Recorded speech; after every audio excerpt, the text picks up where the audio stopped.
wararka ka imaanaya degmada Maxaas ee gobolka Hiiraan ayaa sheegaya in deegaan lagu magacaabo Ceel Xeero oo qiyaastii 20 kiiloomitir dhanka bari ka xiga degmada Maxaas ee gobolka Hiiraan ay ka soo cusboonaatay xiisad colaadeed oo u dhaxaysa laba beelood oo walaalaha kadib markii nawaaxiga deegaanka Ceel Xeero shan qof siyaabo kala duwan loogu dilay 24 saac la soo dhaafay sida uu telefishinka Soomaaliya soo sheegay gudoomiyaha maamulka degmada Maxaas ee gobolka Hiiraan Sheekh Cabdiraxmaan Cilmi Cawaale waxaana gudoomiyaha maamulka degmada Maxaas Sheekh Cabdiraxmaan Cilmi Cawaale uu ku baaqay in si degdeg ah loo joojiyo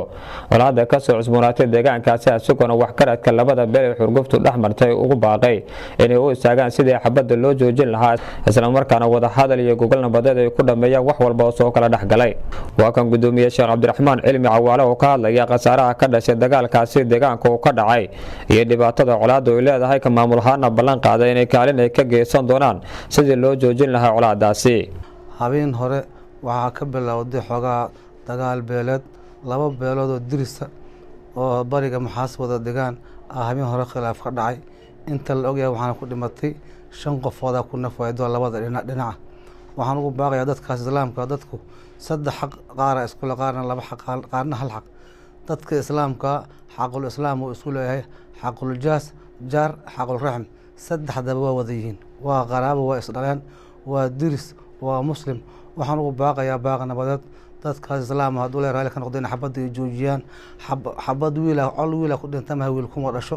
arlada ku fasahadeeda dhulka macnaha ku cidlooba waxaan ugu baaqayaa anoo ku hadlaya magacayga iyo magaca degmada Maxaaseed dadka islaamka oo diriska inay nabad ku dadaalaan odayaasha labada beelood haduu leeyahay ka noqday ay qalqaaliyaan intii macnaha ay col ay hore lahaayeen ku aakhira bil lahaayeen in islaax beelnaas ka shaqeeyaan shacabkoodaas isku baabaaye inay kala badbaadiyaan intaasan ugu baaqayaa insha Allah taala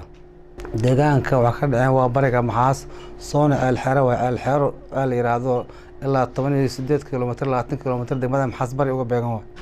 waa ka wasli hadda marka xaaladdu hadda waa iska fiican tahay odayaashii beeshaas dhinaca bari ana waa la hadlay inay nabad ay qalqaaliyaan oo ay ciidanka macnaha ayaga dhinacooda ay la hadlaan xabadda ay joojiyaan aan kula hadlay dhinacan sokana waa la hadlaa asagana dowladda Maxaas inay xabadda ay joojiyaan odayaal ay ku baxaan oo dhalinyarada macnaha ciidanka ay xakameeyaan saasan kula balama labada dhinac maanta xaaladdu waa degantahay insha Allah taala waxaan wadnaa ololo labada dhinac oo xabadda lagu joojiyo si insha Allah taala wax dambe dhibaysan soo laaban dagaalada u dhaxeeya qabaa'ilka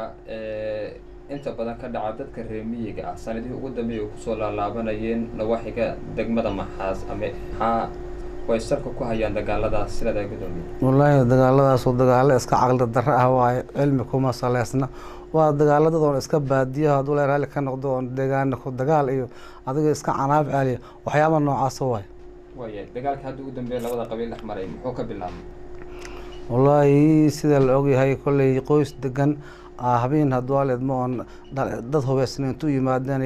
ay debsaareen aabihii hooyada ku dhintay ka bacdi meesha amaanka gacanta uga baxay labada dhinac inta la isdhex galay dadka dambe la iska dilay waxaan ka codsanayaa inay nabadgelyada iyo islaamnimada ku dadaalaan oo odayaal kasta ay dowladda shacabka ka mas'uulka yihiin ay macnaha ay colka ka hor istaagaan ay islaamnimada iyo ugu caqli celiyaan nabadda iyo colka inay nabadda macnaha ay caana macaanta adinka ka maamul degmada Maxaas ahaan maxaa idinka qorsheysan oo tallaabo oo ka aadan sidii arrintaas loo joojin lahaa waxaan nooga qorsheysan anaga awalan hadoo leedmo inaan shacabkeena la hadalno aan ka mas'uulka nahay maamulkeena hoos yimaado ayaga aan xakameeno shacabkana la diriskana ayaga aan la hadalno hadoo leedmo odayaashooda aan la hadalno si ayaguna dhinacooda ay xabad ugu joojiyaan Khalid Maxamed Ismaaciil Kacse telefishinka caalamiga Soomaaliyeed daladweyne